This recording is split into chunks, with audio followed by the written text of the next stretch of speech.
क्योंकि जिस दिन कन्याकुमारी से लेकर कश्मीर तक राहुल जी ने जो पादयात्रा किया हुआ है, तब इस देश जनता से राहुल गांधी जी ने जो मिला, इस देश जनता ने जो मांग किए, वो मांग को राहुल गांधी जी ने वादा किया हुआ है। तेलंगाना में कांग्रेस सरकार बना दो, हम जनगणना में जाति गणना करने वाले हैं, हमारे सरकार के वादा। उनके वादा सुनकर तेलंगाना जनता ने यहां पर कांग्रेस सरकार ने बनाया। कांग्रेस सरकार बनने के बाद 15 महीने के अंदर हम लोग जाति गणना करके दिखाए इस देश को।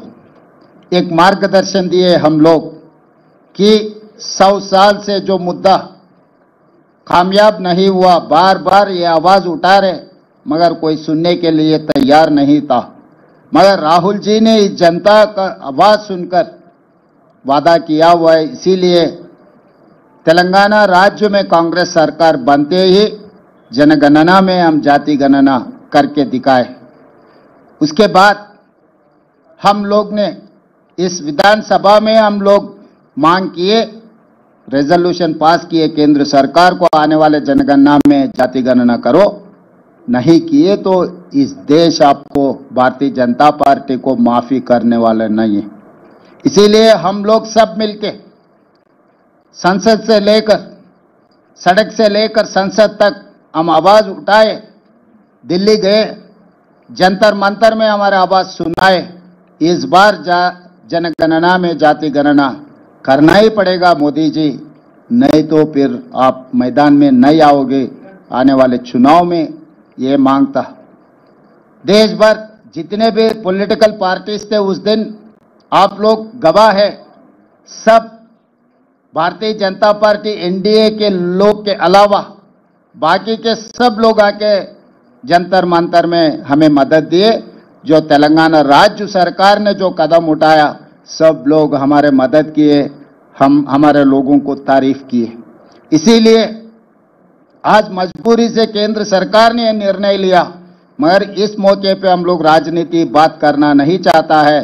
नरेंद्र मोदी जी के नेतृत्व में केंद्र सरकार ने अब जनगणना में जाति गणना करने के लिए जो तय किए, जो निर्णय लिए, हम लोग अभिनंदन करना चाहता है केंद्र सरकार को, नरेंद्र मोदी जी को धन्यवाद कहते हुए कुछ सुझाव है, हमारा एक्सपीरियंस है, हम लोग कुछ सीख लिए। केंद्र सरकार को हम सुझाव दे रहे हैं, आप सचमुच इस जनगणना में जाति गणना करना है तो यूनियन कैबिनेट का एक ग्रुप ऑफ मिनिस्टर्स का एक कमेटी बनवा दो, उसके आगे एक एक्सपर्ट्स कमेटी बना दो, एक्सपर्ट्स कमेटी में आपके ऑफिसरों को भी उसमें शामिल करो। उसके बाद पूरा देश भर आप स्टडी करो, राज्य राज्य में अलग अलग जाति है। उदाहरण, यहाँ के जो बोया कम्युनिटी तेलंगाना में ओबीसी है, मगर कर्नाटक में वो ट्राइबल है। यहाँ के लंबाड़ा ट्राइबल है, महाराष्ट्र में वो ओबीसी है। ऐसे बहुत सारे जाति अलग अलग राज्य में अलग अलग रिजर्वेशन आज उन लोग लागू किए। इसीलिए अलग अलग राज्य में अलग अलग जाति का गणन करना है तो अलग अलग प्रोफाइल, अलग अलग विधान लेना पड़ेगा। इसके लिए आप लोग पहले कंसेंसस बिल्ड करने के लिए एक ग्रुप ऑफ मिनिस्टर्स का एक कमेटी बनवा दो, उसके आगे एक्सपर्ट्स कमेटी विथ ऑफिसर्स। तब आपको ये समझ में आएंगे हर राज्य में कौन से सवाल आने वाले हैं जनगणना में, ये जाति गणना करने के लिए। वो उसके बाद हम लोग कंसल्ट किए, हम पॉलिटिकल पार्टी से चर्चा किए, ऑफिशियल डायलॉग किए, उसके आगे स्टेक होल्डर से हम लोग चर्चा किए, उसके आगे सिविल सोसाइटी से भी हम चर्चा किए। पूरा राज्य में जितने भी जिले हैं, हर जिले को हमारा एक्सपर्ट्स कमेटी को हम भेज दिए, ग्रुप ऑफ मिनिस्टर्स को वहां पर भेज दिए, लोगों का आवाज सुने, लोगों का सवाल को जवाब दिए सरकार ने। हम जो सवाल करना है 57 क्वेश्चंस हम तैयार किए, जो डेटा लेने में, ये डेटा में आप लोग हर किसी का, हर परिवार का पूरा जाति के साथ साथ में उनके पूरे डिटेल्स 8 पेज में कुछ कम 60 सवाल हम तैयार किए। ये सवाल सरकार ने बंद कमरे में बाबू लोग नहीं बने, जनता से हम सुझाव लिए, वो सुझाव लेकर हम लोग ये पूरा 8 पेज का क्वेश्चनियर बनाए। तो इसके आगे भी हम डेटा प्राइवेसी एक्ट भी लागू किए कि किसी का अगर डिटेल्स और कहीं पब्लिक डोमेन में गए तो उनका प्राइवेसी एक्ट इफेक्ट नहीं हुआ, जैसा भी हम लोग एक सुझाव लेकर एक्सपर्ट्स कमेटी बना के हम लोग बनाए। पूरा राज्य को हम लोग 95,000 यूनिट्स बनाए, 95,000 एन्यूमरेटर्स को अपॉइंट किए। हर एन्यूमरेटर 150 घरों में जाकर 60 दिन में पूरा समाचार लेकर आना है, वो खुद ने डेटा एंट्री भी करवाना है। हर 10 एन्यूमरेटर को एक सुपरवाइजर को लगाए, कम से कम 10,000 लोगों को सुपरवाइजर बनाए कि ये 10-10 एन्यूमरेटर सही तरीका से काम कर रहे हैं, सही तरीका से समाचार ले रहे हैं, सही तरीका से कंप्यूटराइजेशन करवा रहे, सब सारे हम लोग सुपरवाइज किए। एन्यूमरेटर से लेके चीफ सेक्रेटरी तक बार बार हमारा ग्रुप ऑफ मिनिस्टर्स रिव्यू किए। मुख्यमंत्री होदा पे मैं भी 8 बार रिव्यू किया, सुझाव दिए। उसके बाद पूरा डेटा बनाने के बाद हम लोग पब्लिक डोमेन में रख दिए। उसके आगे भी कुछ सुझाव आए, 96% एन्यूमरेट किए, उसके आगे 4% नहीं किया था। लोग दोबारा मांगे 60 दिन के बाद, हम लोग और भी एन्यूमरेट करने के लिए तैयार है, हमको मौका नहीं मिले। उसके बाद हम ऑनलाइन मौका दिए, टोल फ्री नंबर दिए, ऑफिसेस में काउंटर खोल के रखा है, कोई भी आए आप इसमें शामिल हो जाओ, इसमें भर्ती करो, इसका डेटा दे दो। दोबारा भी हम 14 दिन मौका दिए। तो 3 महीने में ये सब सारे कर दे के हम एक तरीका से without any controversy, without any legal litigation, without any political interference, we have made a very good policy document of caste census. आज इस देश में तेलंगाना मॉडल हर किसी के लिए काम पे आ जाएंगे। हम लोग जिम्मेदारी समझ रहे हैं, हम लोग किसी को कम करने के लिए कोशिश नहीं कर रहे हैं। मोदी जी या केंद्र सरकार ने तेलंगाना मॉडल पूछे, तेलंगाना मॉडल से कुछ सीखे, हमको कोई एतराज नहीं है। हमारे जिम्मेदारी है, हम जिम्मेदारी से काम निभाएंगे, जिम्मेदारी से जो सवाल जवाब है हम देने के लिए तैयार है। इसीलिए आज केंद्र सरकार को और नरेंद्र मोदी जी को मेरा एक ही सुझाव है, अगर सचमुच जनगणना में आप जाति गणना करना है तो पहले ग्रुप ऑफ मिनिस्टर्स को अपॉइंट करो, उसके आगे एक्सपर्ट्स कमेटी बना दो। ये group of ministers and experts committee हर राज्य में जाकर राज्य सरकार से संवादन कर दे के उन लोगों का सुझाव भी ले लो। उसके आगे स्टेक होल्डर्स का भी आप पूरा देश भर आप मीटिंग लगवा दो। उसके आगे सिविल सोसाइटी से भी आप इंटरेक्शन का काम कर दो। ये सब होने के बाद टर्म्स ऑफ रेफरेंस, अब क्या पूछना चाह रहे, कौन सी तरीका से काम करना चाह रहे, कब तक का पूरी करना है, हमारा पहले डिमांड अब कब शुरू करने वाले, कब तक खत्म करने वाले, पहले ये तो इस देश को बोलने का जिम्मेदारी आपके ऊपर है मोदी जी। और रहा सवालों का, क्योंकि ऐसे ही जनरल इंफॉर्मेशन आप लेके कर दिए तो इससे कोई फायदा नहीं है, आगे जाति के लिए कोई फायदा भी नहीं है। राहुल गांधी जी ने ये साफ कहा, this is an society x ray.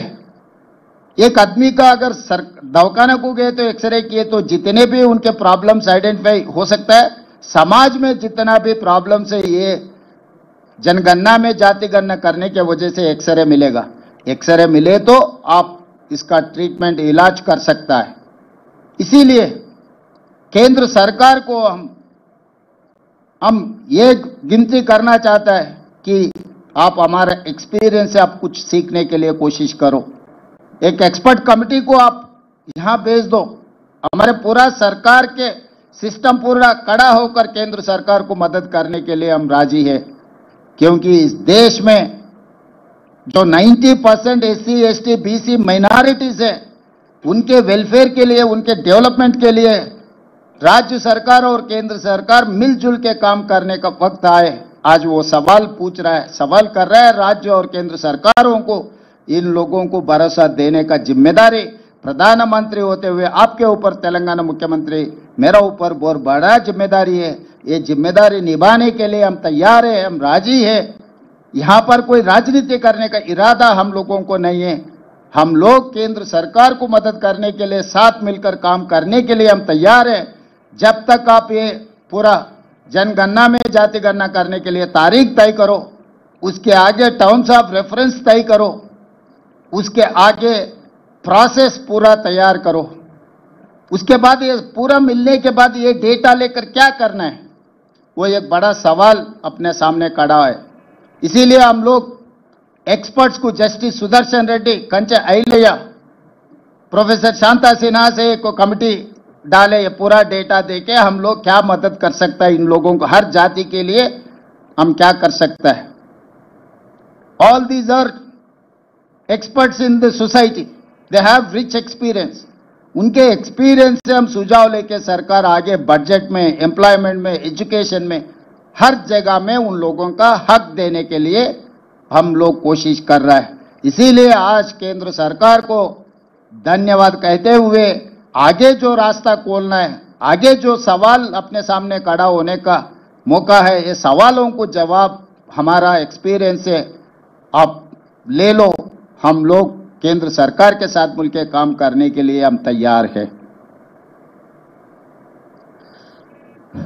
Media మిత్రులారా, మీకందరికీ తెలుసు 100 సంవత్సరాల నుంచి ఈ దేశంలో 1931 బ్రిటిషర్స్ ఈ దేశాన్ని పాలిస్తున్న సందర్భంలో ఈ దేశ జనాభాలో ఉన్న వాళ్ళ కులాల వారీగా వివరాలు సేకరించడం జరిగింది।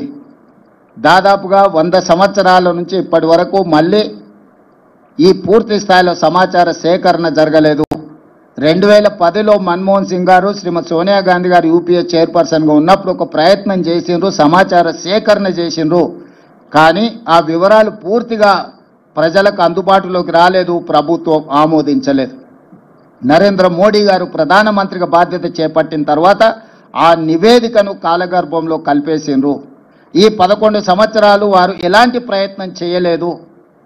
కానీ శ్రీ రాహుల్ గాంధీ గారు కన్యాకుమారి నుంచి కశ్మీర్ వరకు 150 రోజులు 4000 కిలోమీటర్లు మండు టెండల్లో, మంచు కొండల్లో పాదయాత్ర చేస్తూ ఈ దేశ ప్రజలందరినీ కలిసినప్పుడు దేశ ప్రజల యొక్క ఆలోచన, దేశ ప్రజల యొక్క గుండె చప్పుడు విన్న రాహుల్ గాంధీ గారు స్పష్టమైన హామీ ఇచ్చిండు ఈ దేశ ప్రజలకు।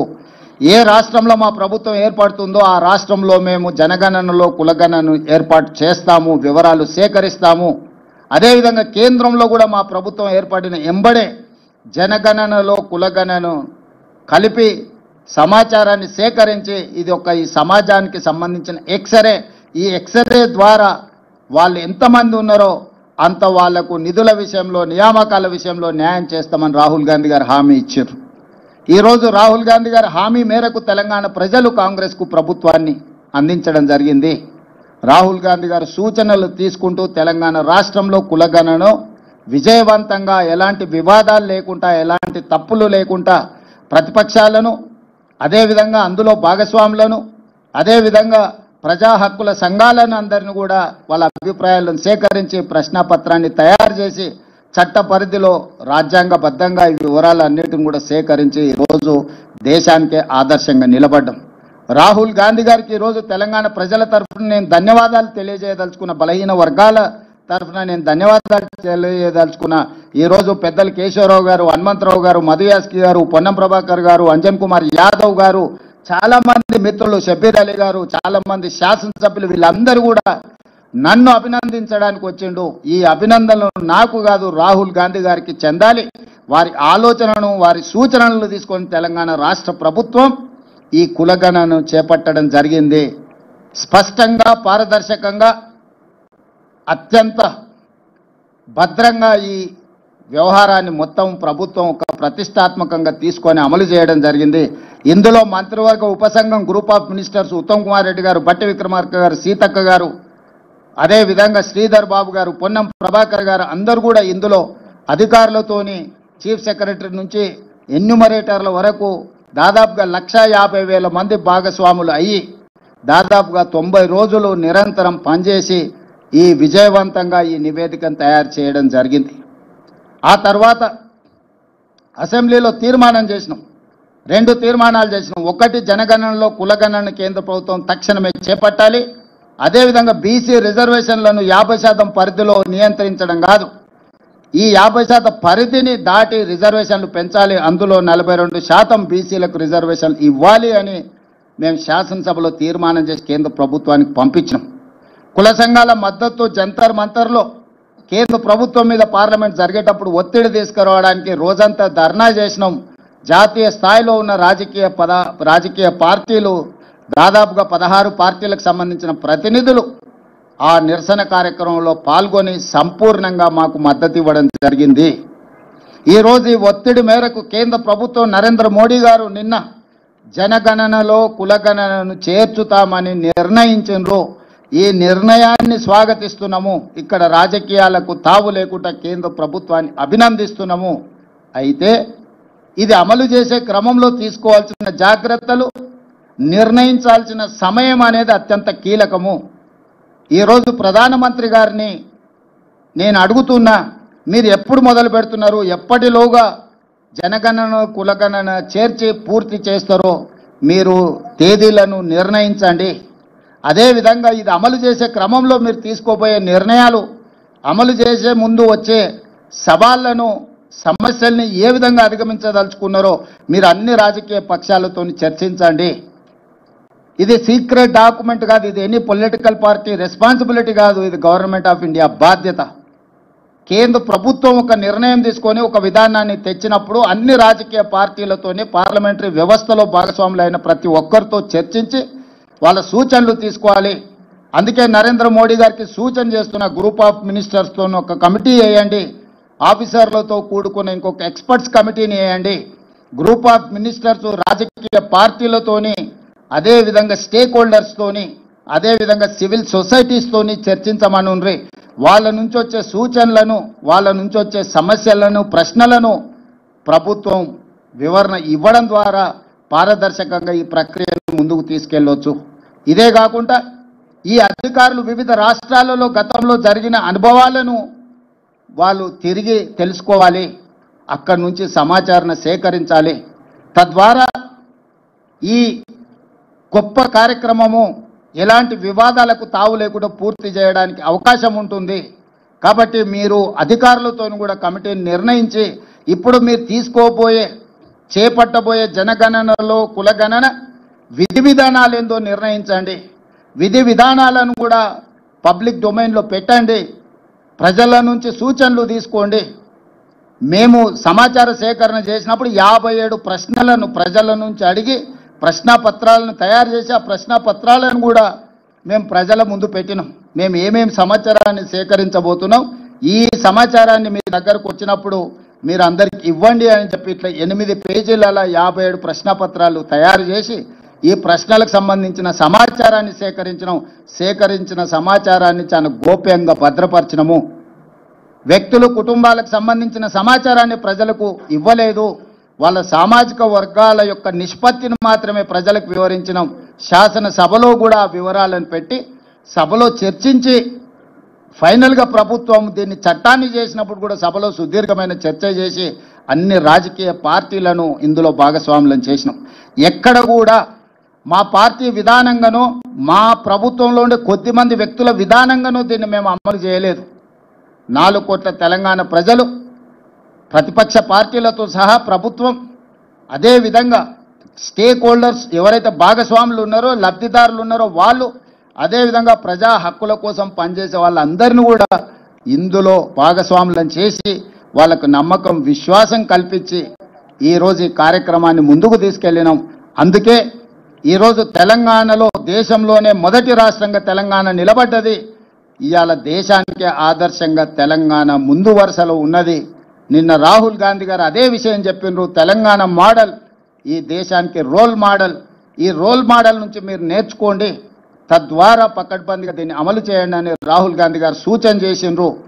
రాహుల్ గాంధీ గారిని ఈ పత్రికా సమావేశంలో అభినందిస్తూ అదేవిధంగా నరేంద్ర మోడీ గారికి సూచన చేస్తూ మీరు మా ప్రభుత్వం వైపు నుంచి మేము సహకరించడానికి సిద్ధంగా ఉన్నాము, కేంద్ర ప్రభుత్వంతో కలిసి పనిచేయడానికి సిద్ధంగా ఉన్నాం. మా అనుభవాన్ని కేంద్ర ప్రభుత్వంతో పంచుకోవడానికి మాకు ఎలాంటి బేసిజాలు లేవు. రాజకీయ ప్రక్రియలో కానీ అధికారుల నిర్ణయాలలో కానీ, అదేవిధంగా ఇప్పుడు జస్టిస్ సుదర్శన్ రెడ్డి, కంచె ఐలయ్య గారు, ప్రొఫెసర్ శాంతాసేన గారు ఇలాంటి మేధావులను కూడా ఈ నివేదిక ఇచ్చి ఏ రకంగా ఈ నివేదిక ద్వారా ఈ పేదలకు ఇందులో భాగస్వాములకు న్యాయం చేస్తామో కూడా ఒక ఎక్స్పర్ట్స్ కమిటీని కూడా వేసి వాళ్ళ నుంచి కూడా మేము అడ్వైస్ తీసుకుంటున్నాము. ఎందుకంటే నివేదిక తయారు చేయడంతో మన బాధ్యత అయిపోలేదు.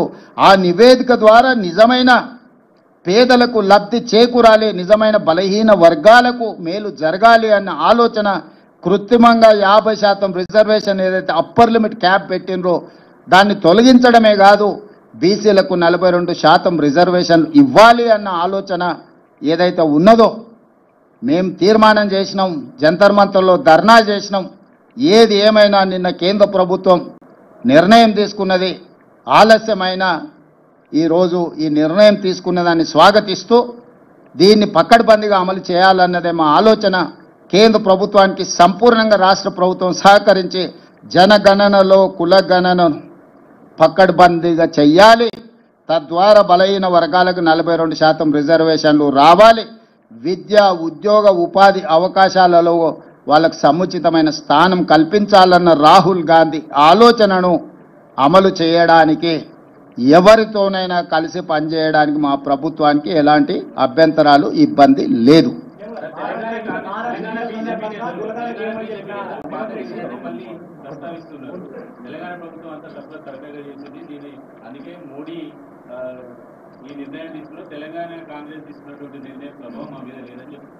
నేను వాళ్ళ మీద ప్రభావం ఉందా లేదా, రాజకీయపరమైన ఆరోపణలు ప్రత్యారోపణలు ఈ సందర్భంగా చేయదలుచుకోలేదు.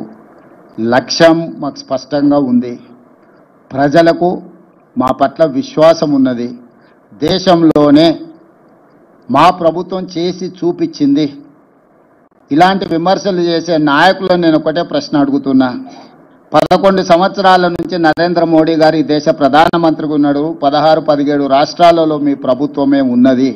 గుజరాత్లో 25 సంవత్సరాల నుంచి మీ ప్రభుత్వం ఉన్నది. మీరు అధికారంలో ఉన్న రాష్ట్రాలలో చేసి మీరు ఆదర్శంగా నిలబడి ఉంటే ఈరోజు తెలంగాణ మోడల్ని మీరు అనుకరించండి అని చెప్పే అవకాశమా మాకు రాకపోతుండే కదా. రాజకీయంగా లబ్ధి పొందాలన్న ఆతృతగా అనిపిస్తుంది వాళ్ళ మాటలలో తప్ప పకడ్బందీగా కులగణన చేయాలి, జనగణనలో కలపాలన్న ఆలోచనే చేయలేదు. చేయాల్సిన జనగణన కూడా 2021లో చేయకుండా వాయిదా వేసిండ్రు. ఇవాళ అది కూడా చేయాల్సిందే అని చెప్పి మేము ఒత్తిడి తీసుకురావడంతో ఈరోజు వాళ్ళు ముందుకు వచ్చిండ్రు. ఏది ఏమైనా స్థానిక బీజేపీ నాయకులకు కొంత అసూయ, అసంతృప్తి, మోడీ గారు రేవంత్ రెడ్డి గారి విధానాలను అనుకరిస్తున్నాడు అని కక్కలేక మింగలేక దుఃఖంతో ఉన్నారు. ఇంకా వాళ్ళని ఎందుకు చారి ఇబ్బంది పెడతావు?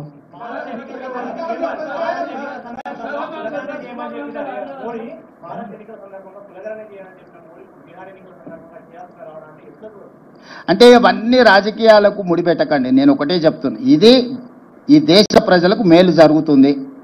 ఏ ఒత్తిడితోనైనా నిర్ణయం తీసుకొని, ఏ అవసరంతోనైనా నిర్ణయం తీసుకోండి. అంతిమంగా ఈ బలహీన వర్గాలకు న్యాయం జరగాలి.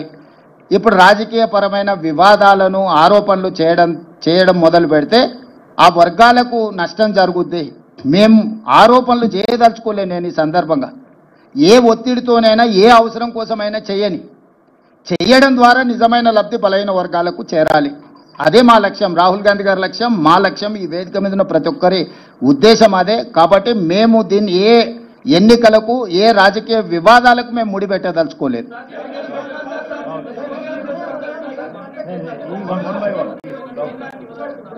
రాహుల్ గాంధీ కోరిక మాత్రం మీరు ఒకటి తీర్చింది. రాహుల్ గాంధీ ఇంకొక కోరిక ఏంటంటే ఇక్కడ తెలంగాణలో రోడ్డు పేరుల చట్టం తీసుకురావాలని, అది కూడా కులాలకు సంబంధించింది. అది ఇస్తారా? Good question Rahul. ప్రభాకర్,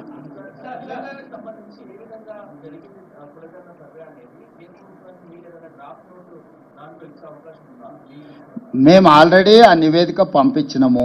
ఫర్దర్గా వాళ్ళకి ఏదైనా కావాలనుకుంటే ఒక డెలిగేషన్, ఆఫీసర్స్ డెలిగేషన్ కానీ గ్రూప్ ఆఫ్ మినిస్టర్స్ వచ్చినా కూడా పవర్ పాయింట్ ప్రజెంటేషన్ ఇచ్చి మా అనుభవాలను అన్నిటిని కూడా వాళ్ళతో పంచుకుంటాము.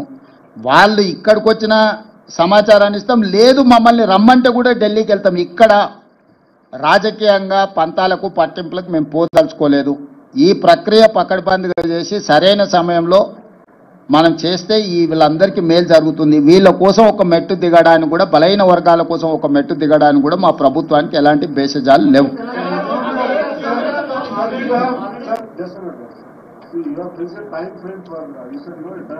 Yes.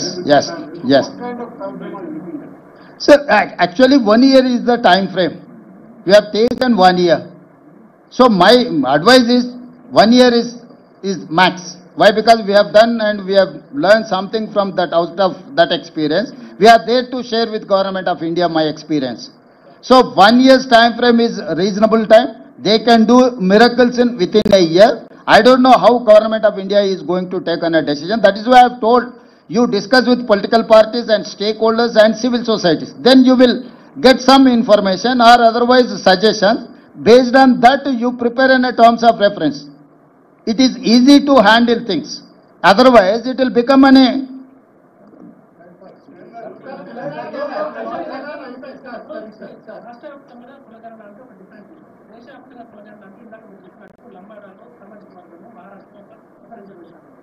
ఉదాహరణకి ఇక్కడ తెలంగాణలో కాపుల రిజర్వేషన్ ఆంధ్రలో యాదవులుగా మహారాష్ట్ర తెలంగాణ అంటే ఈ రిజర్వేషన్ విషయాల వల్ల బయటకు వస్తే దేశవ్యాప్తంగా ఎవరైతే అగ్రవర్ణ జాబితాలు ఉన్నారో మళ్ళీ వాళ్ళంతా కూడా మమ్మల్ని బీసీలో చేర్చండి, ఎస్సీలో చేర్చండి, ఎస్టీలో చేర్చండి సామాజిక ఉద్యమాన్ని కాబట్టి ఇది మీరు మీ స్టాండింగ్ తీసుకుంటే ఇప్పుడు వాస్తవంగా దీన్ని గందరగోళపరిచే వాళ్ళు లేవనెత్తుతున్న అంశాలు. ఏ రాష్ట్రానికి ఆ రాష్ట్రానికి రిజర్వేషన్లు ఆ సామాజిక వర్గాల నేపథ్యాన్ని తీసుకొని నిర్ణయాలు జరిగినాయి. ఇది స్టేట్ యాజ్ ఏ యూనిట్. నేను అందుకే ఆ సూచన చేసిన. ఇప్పుడు ఈ ప్రశ్నలన్నీ కూడా వాళ్ళు ఆల్ పార్టీ మీట్ పెట్టినరు అనుకో, లేకపోతే స్టేక్ హోల్డర్స్ మీట్ పెట్టినరు అనుకో, లేకపోతే సివిల్ సొసైటీస్ని పిలిచినరు అనుకో, మీరు అడుగుతున్న ప్రశ్నలన్నీ ప్రభుత్వం ముందుకు వస్తాయి. ఎక్కడైనా ఏ స్టేట్కి ఆ స్టేట్ రిజర్వేషన్లలో ఏది ఎందులో కలుపుకోవడానికి వెసులుబాటో ఆ లిస్ట్ ఉంది. ఒకవేళ ఏదైనా సామాజిక వర్గం ఒక రాష్ట్రం, గతంలో కాపులు ఓసీలలో ఉండేది, 1976లో బీసీలలోకి వచ్చిండ్రు, 1976 కంటే ముందు లంబాడాస్ కూడా బీసీలలో ఉంది, తర్వాత వాళ్ళని ఎస్టీలలో తీసుకొచ్చిండ్రు. ఇట్లా రకరకాల సామాజిక వర్గాలు వివిధ సందర్భంగా ఎల్లాపుల, కొప్పుల వెలమ వాళ్ళందరూ ఒకప్పుడు ఓసీలు. చంద్రశేఖరరావు గారు 96లో వారిని తీసుకెళ్లి బీసీలలో కల్పించిండు. దీనికి లోకల్ బాడీ ఎన్నికలకు సంబంధం లేదు. మిస్టర్ సూరజ్,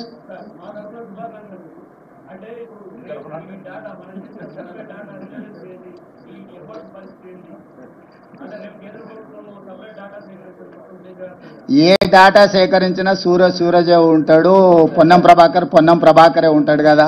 వారు వీరు గారు, వీరు వారు గారు, వాళ్ళందరిని వచ్చి సేకరించమంటున్నాం. మేము ముందు నుంచి కూడా చెప్పినాం, అయ్యా మేము ఒక విధానంతోనే ఒక ప్రక్రియ ద్వారా సంపూర్ణమైన సమాచారాన్ని సేకరించిన 97% జనాభా ఈ ప్రక్రియలో పాల్గొన్నారు, ఇవి లెక్కలని చెప్పినాం.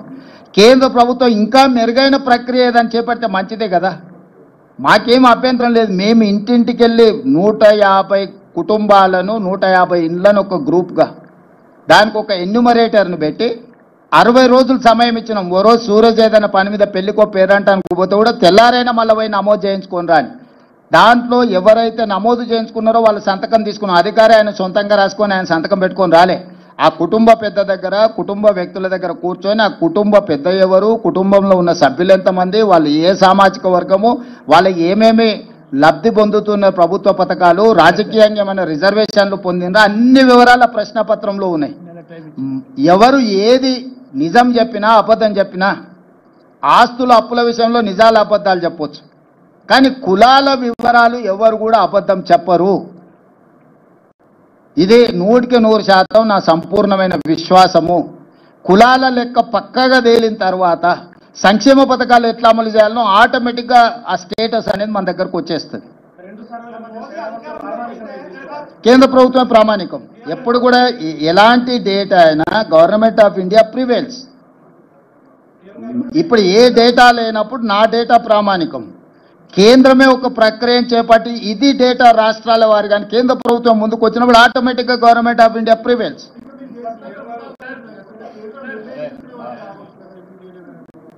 ఇప్పుడు వృధా కాదు, దేశానికి ఉపయోగపడ్డదని మేము చెప్తున్నాం. రోల్ మోడల్ తెలంగాణ అని ఎందుకు చెప్తున్నాం?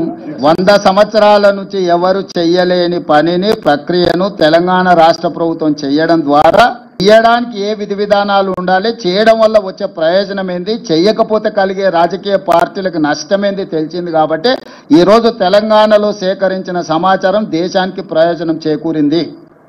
కాబట్టి ఇవాళ దేశానికే రోల్ మోడల్గా నిలబడ్డం మేము. తెలంగాణ మోడల్ దేశానికే రోల్ మోడల్. అధికారంలోకి వస్తే రిజర్వేషన్ తీసేస్తారని మీరు ఇక్కడ నుంచే చెప్పారు. ఇప్పుడు వాళ్ళు వాళ్ళ వ్యూహాన్ని మార్చుకున్నారా, లేదంటే ఎదురనా, లేదంటే వాళ్ళ ఆలోచన చేయండి? ఇప్పుడు సిద్ధు వాళ్ళు ఎందుకోసం చేస్తున్నారు అనే దానికంటే దీనివల్ల ప్రజల ప్రయోజనం ఏందో చూడాల్సిందే.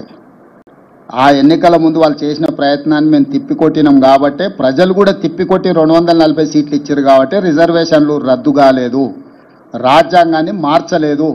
వాళ్ళు అనుకున్న 400 సీట్లు వచ్చినుంటే ఈ పాటికి దేశంలో రిజర్వేషన్లు రద్దు అయ్యేవి, రాజ్యాంగం రూపురేఖలు మారిపోయేది, ఈరోజు కులగణన కూడా జరుగుండేది కాదు. ఆ రోజు ప్రజలు మేము అప్రమత్తం చేసినాం కాబట్టి వాళ్ళకి సంపూర్ణమైన మెజారిటీ ఇవ్వకుండా 240 సీట్లు ఇచ్చారు కాబట్టి సంకీర్ణ ప్రభుత్వంలో వాళ్ళు అనుకున్న ఎజెండాను అమలు చేయలేని పరిస్థితిలో ఇప్పుడు ఈ సంకీర్ణ ప్రభుత్వాన్ని కాపాడుకోవాలంటే కులగణన చేసి తీరవలసిందే. ఎందుకంటే అక్కడ బీహార్లో వాళ్ళతో సంకీర్ణ ప్రభుత్వంలో ఉన్న నితీష్ కుమార్ ఇతరులు ఈరోజు కులగణన చేయాలనే డిమాండ్తో ఉన్నారు. మొన్నటి వరకు మీరు చెప్పిన నరేంద్ర మోడీ గారు బీజేపీ కులగణనకు వ్యతిరేకంగా మాట్లాడిండు కదా. రాజ్నాథ్ సింగ్ గారు అఫీషియల్గానే చెప్పిండు, సుప్రీంకోర్టుకి చెప్పిండు మేము చెయ్యము అని, అఫిడవిటే ఇచ్చిండు. ఎందుకు మారింది? మేము ఎన్నికల ముందు, పార్లమెంట్ ఎన్నికల ముందు ప్రజల్ని అప్రమత్తం చేసినాం కాబట్టి ప్రజలు మోడీకి సంపూర్ణమైన మెజారిటీ, ముఖ్యంగా 400 సీట్లు ఇవ్వకుండా తిరస్కరించడంతో by political compulsion he has decided to take up this issue. So మేము ఏదైతే ప్రయత్నం చేసినామో రాహుల్ గాంధీ గారి భారత్ జోడో యాత్ర దేశ ప్రజలకు ఉపయోగపడ్డది. ప్రతిపక్షం, మేము పాలకపక్షం వస్తే నిర్ణయాలు చేస్తాం, ప్రతిపక్షంలో ఉంటే ప్రభుత్వాన్ని ఒత్తిడి చేస్తాం. ఇదే కదా ప్రజాస్వామిక స్ఫూర్తి. మా ఒత్తిడితోని ఈరోజు కేంద్ర ప్రభుత్వం ముందుకు వచ్చింది, అమలు చేస్తుంది.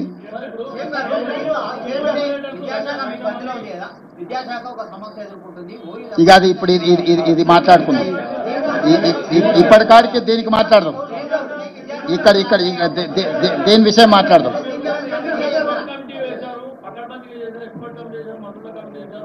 ఇవన్నీ పకడ్బందీ చేసామని, కానీ ఇంత చేసినప్పుడు కూడా నిన్న కేంద్రం కామెంట్ ఏంటి, కొన్ని రాష్ట్రాలు రాజకీయ కోణంలో కులగణన చేసేవి అంటే మీరు ఇప్పుడు రోడ్ మార్గంలో మీరు సలహాలు తీసుకోవడానికి సిద్ధంగా ఉంటారు. కొన్ని రాష్ట్రాలు అంటే బీహార్ లాంటి రాష్ట్రం, వాళ్ళ ప్రభుత్వం ఉంది కదా, నితీష్ కుమార్ చేసిందని కోర్టు తప్పు పట్టింది కదా, వాళ్ళ గురించి వాళ్ళు చెప్పుకుంటే ఎన్నికల్లో నష్టం వస్తుందని బీహార్ను పరోక్షంగా కోర్టు చేసిండు అశ్విని వైష్ణవ్.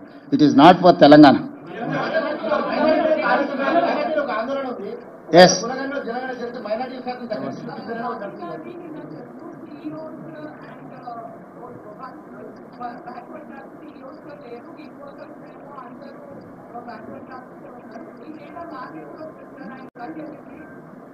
ఆయన ప్రధాన ప్రతిపక్ష నాయకుడు, ప్రజాప్రతినిధి కాబట్టి వారికి కొంత సమాచారం ఉంటుంది. మీరు ఈడనే ఉన్నారు లోకల్గా, you are live witness for everything. మేము డేటా అంతా ఇచ్చినాము, కొంత సెన్సిటివ్ డేటా షేర్ చేయడానికి లేదు, data privacy act. Head of a డిపార్ట్మెంట్లో ఎవరున్నారు ఏంది అనేది ఆ డేటా అంతా అఫీషియల్గా ఎప్పుడైనా అందుబాటులో ఉంటుంది.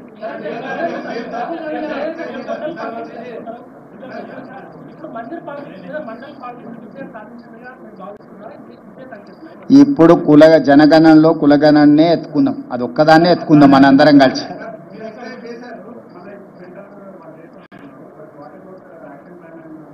మా యాక్షన్ ప్లాన్ కూడా ఎక్స్పర్ట్స్ కమిటీని అపాయింట్ చేసినాం. We will take that experts committee suggestions and we will implement. Yes, it is there, it is under process. ఇప్పుడు ఈ ప్రెస్ మీట్ అనేది నిన్న కేంద్ర ప్రభుత్వం తీసుకున్న నిర్ణయం మీద రాష్ట్ర ప్రభుత్వం సహకారానికి సంబంధించి మీరు ఏ ప్రశ్నలు అడిగినా దానికి రిలేట్ చేసి అడగండి.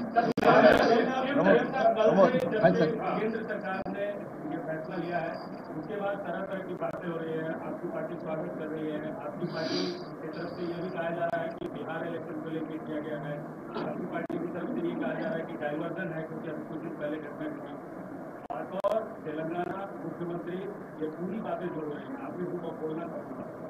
आप क्या सोचते हैं पूरे डिस्कशन में ये सही हुआ है, गलत हुआ है, और जो दो बातें कही जा रही हैं आपकी पार्टी की तरफ से, डाइवर्जन एंड बिहार चुनाव को लेकर, उस पर क्या कहना है? चतुर्वेदी जी, ये सब सारे राजनीति में बार बार जब पत्रकार ने जो सवाल पूछा, सवाल के हिसाब से जवाब आएंगे। हमारे मित्रों ने क्या, आपके मित्रों ने क्या सवाल किया, हमारे मित्रों ने क्या जवाब दिया, मुझे तो पता नहीं। जहां तक मुख्यमंत्री होदा से मैं एक ही बात साफ कहना चाहता हूं, जो तेलंगाना पहले कदम उठाए, मोदी जी ने मान लिए तेलंगाना कदम सही है। जो तेलंगाना राज्य सरकार ने जो मांग की है, जो खत लिखा मोदी जी को, वो खत मान लिए। इसीलिए मैं अभिनंदन करना चाहता हूं नरेंद्र मोदी जी को, तेलंगाना को आदर्श लेकर आगे जा रहे हैं। आगे केंद्र सरकार ने जनगणना में कुलगणना जो करने के लिए कोशिश कर रहा है, उसके लिए हम सुझाव देंगे, हम मदद देंगे, आगे मिलकर काम करेंगे। अभी तो इतना ही है। मैं राजनीति के बारे में चर्चा नहीं करना चाहता हूं, मैं आरोप नहीं लगाना चाहता हूं, क्योंकि राहुल गांधी का जो सोचधारा है, वो सोचधारा अमल करने का जिम्मेदारी तेलंगाना सरकार के है। जो राहुल गांधी सोचधारा को मोदी जी ने अमल किए तो ये तो बेहतर है, क्योंकि ये लीडर ऑफ अपोजिशन कुछ सुझाव दिए, जब प्रधानमंत्री मान लिए तो देश के लिए अच्छा है। यहाँ ये मुद्दे को यहीं देखो, बिहार में क्या चुनाव हो रहा है, आगे सीमांतर के क्या होने वाले, सीमा पे क्या हो रहा है, ये सब सारे हम इस मौके पे हम ये सब सारे चर्चा नहीं करना चाहता हूं मैं।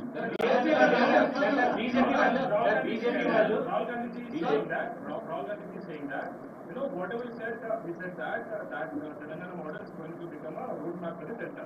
But at the same time, he also demanded for the timeline. He also demanded for the cap which is removed for 150%. And he also said that I don't want to comment on whether it is diversion or not, whether it's diversion from the Pahalgam attacks or not, whether it is for the Bihar elections or not. What would you like to say? What would you like to demand? Would you like to demand timeline? Would you like to demand 50% capping on 50% to be removed? At the same time, the BJP saying that the Congress did the cash census for the diversion and also they did it for the political gains, political objectives. क्या कहेंगे sir? भाई ये अभी मैं वही बोल रहा हूं ना, इन लोगों को पता नहीं है मोदी क्या सोच रहा है, किसको फॉलो कर रहा है। ये छोटे छोटे लोग गलियों में कुछ ना कुछ कहते रहते हैं। किशन रेड्डी, संजय जी जो कह रहे हैं, आपको ज्यादा ध्यान मत दो, क्योंकि केंद्र सरकार में क्या हो रहा है, मोदी जी क्या सोच रहा है, मोदी जी किससे मिल रहा है, किससे सुझाव ले रहे हैं, इन लोग बच्चों को कोई पता नहीं है। सो ये बच्चों के बातों में हम नहीं पढ़ना चाहता है। जो केंद्र सरकार ने जो काम कर रहा है वो सही किए तो हम लोग सही काम को हम पहचानेंगे। राहुल जी कल he has appreciated Narendra Modi and union government. Once my leader is appreciated union government, then there is no point to going back. आशीष,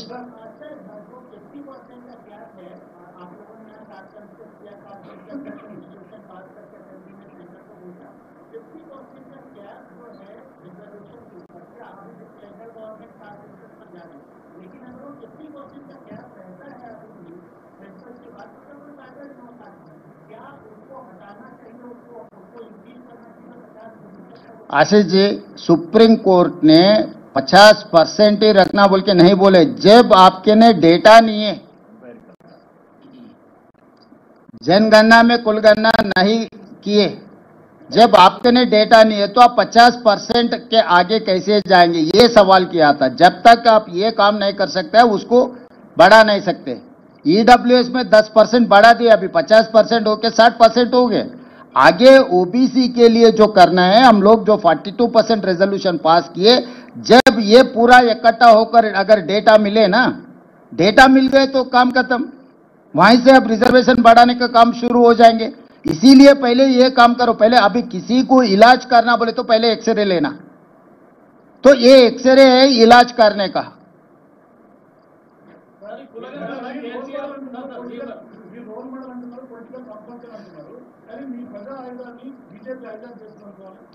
దేశ ప్రజలకు ఉపయోగపడ్డప్పుడు ఎవరు మమ్మల్ని ఆదర్శంగా తీసుకున్నా మాకేం అభ్యంతరం లేదు. ప్రపంచమే మేము కాంగ్రెస్ పార్టీ స్వతంత్రం కోసం కొట్లాడినప్పుడు ప్రపంచ దేశాలు చాలా వరకు మమ్మల్ని ఆదర్శంగా తీసుకొని కొట్లాడినరు. మహాత్మా గాంధీ కాంగ్రెస్ పార్టీ ప్రెసిడెంట్, శాంతి ద్వారానే ఒక పెద్ద యుద్ధాన్ని గెలిచిండు. హింస లేకుండా యుద్ధాన్ని గెలవడం ప్రపంచంలో ఎవరైనా సాధించిందా? మహాత్మా గాంధీ గారు హింస అనేదే లేకుండా ఒక యుద్ధాన్ని గెలిచి ఒక దేశాన్ని స్వతంత్రం ఇచ్చిండు. ప్రపంచమంతా దాన్ని, నేను నిన్నగాక మొన్న జపాన్ పోయిన హిరోషిమా నగరంలో మహాత్మా గాంధీ గారి ఎక్కడైతే న్యూక్లియర్ బాంబు ప్రయోగించిందో అక్కడనే మహాత్మా గాంధీ గారి స్టాచ్యూ పెట్టుకొని వారిని ఆదర్శంగా తీసుకొని, జపాన్ దేశానికి సైన్యమే లేదు తెలుసు కదా,